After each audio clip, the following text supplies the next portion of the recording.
Fala internet, beleza? Ontem, aqui no canal, eu coloquei o vídeo do hands-on do Flash Yongnuo YN685, onde eu mostrei as vantagens desse modelo e algumas de suas muitas configurações. Mas foi aí que nesse momento meu Facebook e meu Instagram foram simplesmente inundados de perguntas de vocês. Andrei, mas como usar? Qual é a melhor configuração para usar em determinado tipo de foto? Foi basicamente esse tipo de pergunta que eu recebi de vocês. E olha, vocês me mandaram muita coisa. Então hoje eu resolvi fazer um vídeo de como usar melhor o seu flash dedicado. Mas espera aí, antes de você começar a usar ele na prática mesmo, você precisa entender bem os conceitos que estão por trás desse equipamento. Então, bora evoluir conhecendo melhor o flash dedicado? Delícia!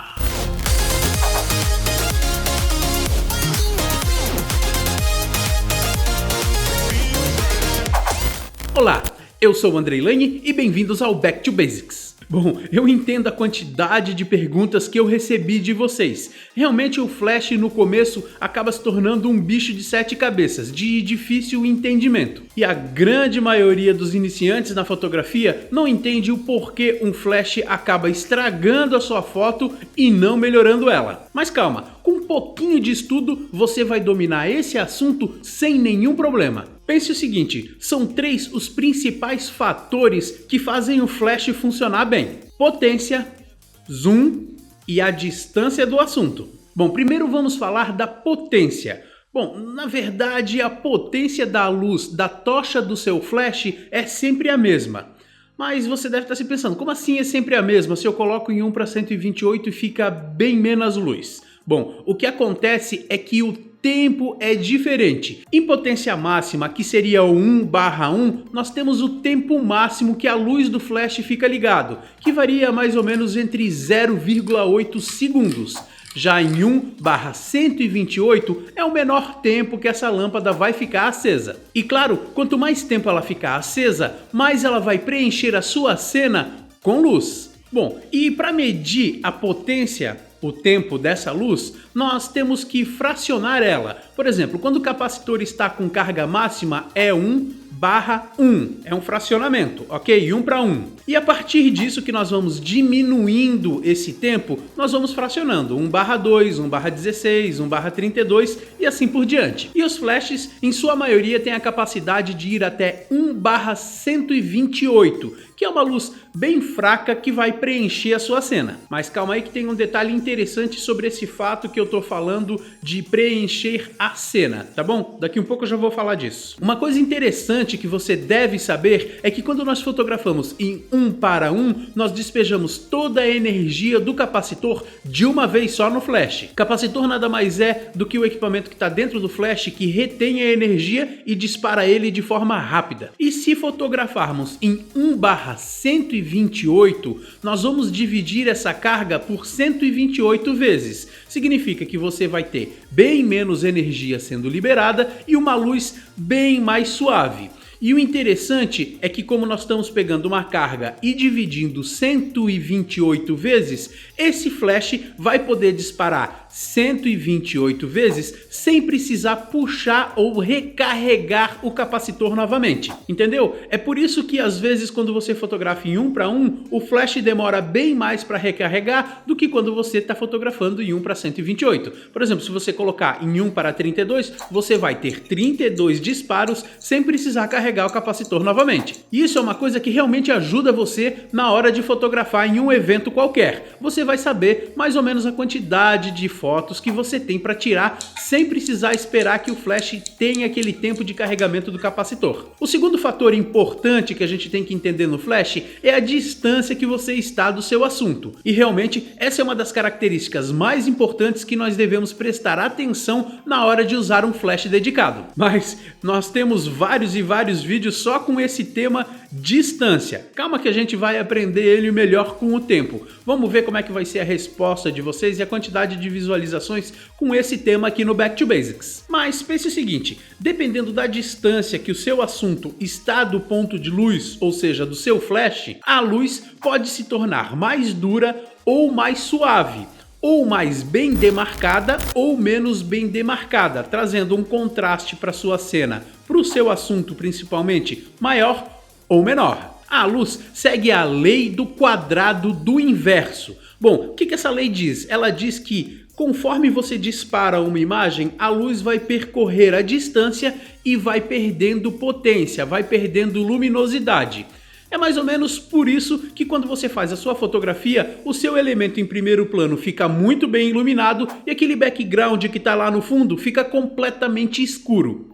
É essa a regra que você tem que estudar. Mas nesse momento nós não vamos nos aprofundar nesse assunto, tá bom? O terceiro elemento importante para você entender os conceitos básicos da fotografia com o flash é o zoom.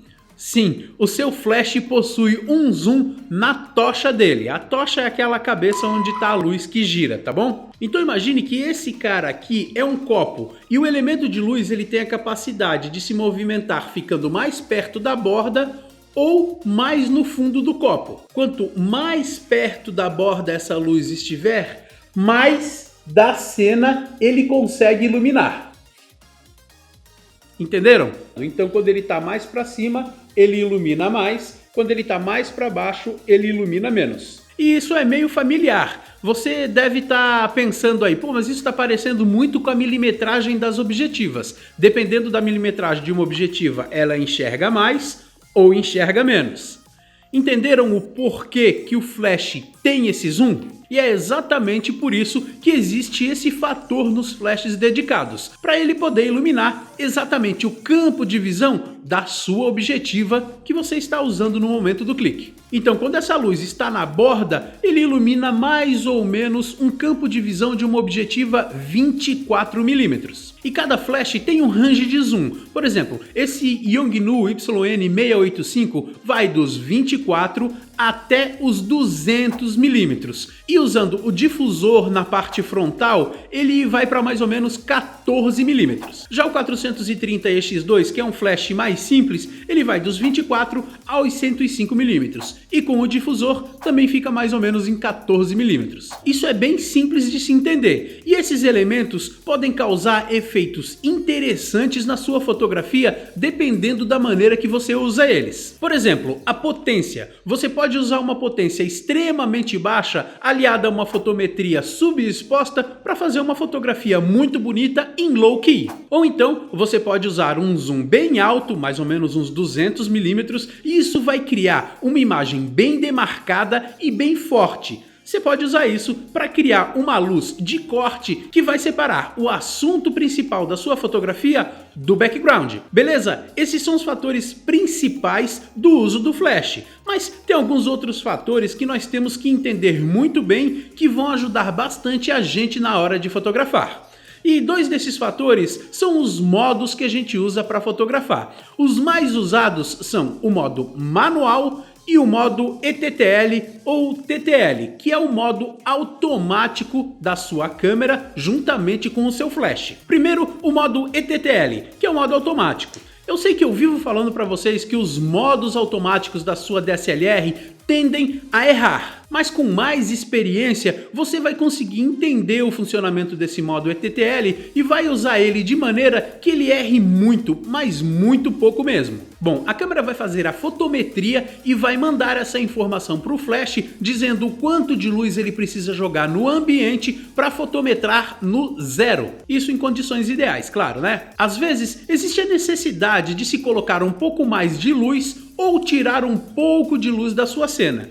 E o modo ETTL ainda te dá um pouco de controle sobre a potência que o flash está despejando na sua cena. E isso se chama compensação de exposição. Esse termo é um termo meio complexo, mas que significa que você vai colocar mais luz ou menos luz na sua fotografia. E claro, nós temos o modo manual. Jesus, que medo! Esse cara realmente apavora a grande maioria dos fotógrafos iniciantes ao redor do mundo. E realmente, no começo, ele parece um bicho de 7 cabeças. Enquanto no modo ETTL a câmera toma as decisões e você ainda tem um pouco de controle sobre a exposição, a quantidade de luz que você coloca na sua cena, no modo manual é o modo roots. Você que vai tomar todas as decisões e fazer todas as configurações no seu flash. Eu confesso para vocês que eu quase não uso o modo manual, eu uso muito mais o modo ETTL. Bom, o modo manual é para um tipo de fotografia extremamente específica, quando você está querendo fazer alguma composição mais artística, mais diferenciada com a sua luz. Ele é mais usado em um estúdio, por exemplo, para fazer fotografia de pessoas ou até mesmo de produtos. Bom, principalmente em objetos que não estão tendo uma grande movimentação ou estão paradinhos. E que obviamente não necessitam de muita agilidade. Claro, no estúdio você pode parar, pensar, analisar a sua cena, entender o quanto de luz que você precisa para fazer a foto exatamente do jeito que você quer. Beleza? Bom, eu podia parar o vídeo por aí, mas tem algumas dicas de ouro que eu tenho que falar para vocês. A primeira coisa é que você tem que entender que o flash vai iluminar bem sempre o primeiro plano da sua fotografia. O fundo, o background, não vai receber nunca a mesma luz que o primeiro plano recebe. E se você quer mais luz no ambiente ao redor do seu assunto, ao redor do seu primeiro plano, você tem que trabalhar com a abertura, com o diafragma. Dessa forma você trará mais luz para toda a sua fotografia, tanto para o primeiro plano quanto para o ambiente. E quando a gente trabalha com diafragma, você vai trazer muito mais luz para o ambiente e um pouco mais de luz para o seu assunto que já está sendo iluminado pelo flash. E se você brincar com o ISO, aí sim você vai trazer bastante luz a mais para todo o ambiente, para o background e para o seu assunto também. Vamos ver simplesmente um exemplo prático, tá bom? O que acontece? Você foi lá e tirou uma fotografia.